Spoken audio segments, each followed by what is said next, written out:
ശാരീരിക പ്രതിസന്ധികളിലും തളരാത്ത മനസ്സുമായി വിദ്യാർത്ഥികൾക്കായി സമർപ്പിച്ച ജീവിതമാണ് അധ്യാപികയും കഥാകാരിയുമായ കാസർഗോട്ട് ലേഖ കാദംബരിയുടേത്. 10ാം ക്ലാസ് വിദ്യാർത്ഥികളുടെ വീട് സന്ദർശനത്തിനിടെ വീണ് നടുവിന് പരിക്കേറ്റ ടീച്ചർ 3 വർഷത്തോളം കിടപ്പിലായെങ്കിലും മനഃശക്തി കൊണ്ട് തിരിച്ചുവന്ന് അധ്യാപക വൃത്തിയിൽ ഇന്നും സജീവമാണ്. കാസർഗോഡ് വനിതാ ശിശുക്ഷേമ വകുപ്പിന്റെ ഈ വർഷത്തെ വനിതാരത്നം പുരസ്കാര ജേതാവ് കൂടിയാണ് തൃക്കരിപ്പൂർ GVHSSലെ അധ്യാപികയായ ലേഖ കാദംബരി. വനിതാ ദിനത്തിന്റെ ഭാഗമായി വനിതാ ശിശു വികസന വകുപ്പ് ഏർപ്പെടുത്തിയ വനിതാരത്നം പുരസ്കാരം ലേഖ കാദംബരി ഏറ്റുവാങ്ങുമ്പോൾ സാഹിത്യകാരിയും അധ്യാപികയുമായ ലേഖ കാദംബരി സമൂഹത്തോട് പറയുന്നത് അവിചാരിതമായി ജീവിതത്തിൽ ഏൽക്കേണ്ടി വന്ന ശാരീരിക വൈഷമ്യങ്ങളെ മറികടന്ന നിശ്ചയദാർഢ്യത്തിന്റെ കഥ.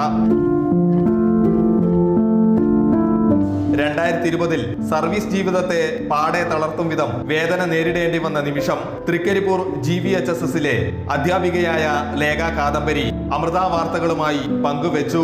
ഊന്നുവടിയുമായി വിദ്യാലയത്തിലൂടെ നടന്നു നീങ്ങുന്ന ടീച്ചറുടെ മനസ്സ് ആ വലിയ വീഴ്ചയുടെ ഓർമ്മകളിലേക്ക് നടന്നു നീങ്ങി.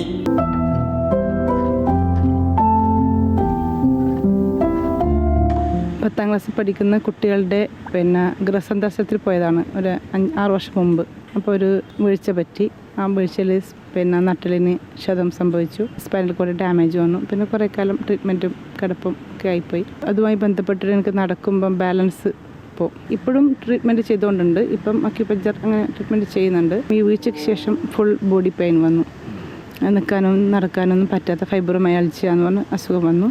അപ്പോൾ മംഗലാപുരം AJ ഹോസ്പിറ്റലിൽ പോയപ്പോൾ അവിടുത്തെ ന്യൂറോ സർജന്മാർ പറഞ്ഞു ആ മെഡിസിനോട് ക്യൂറബിൾ. അതാണ് അവരുടെ ഫൈനൽ വേർഡ്.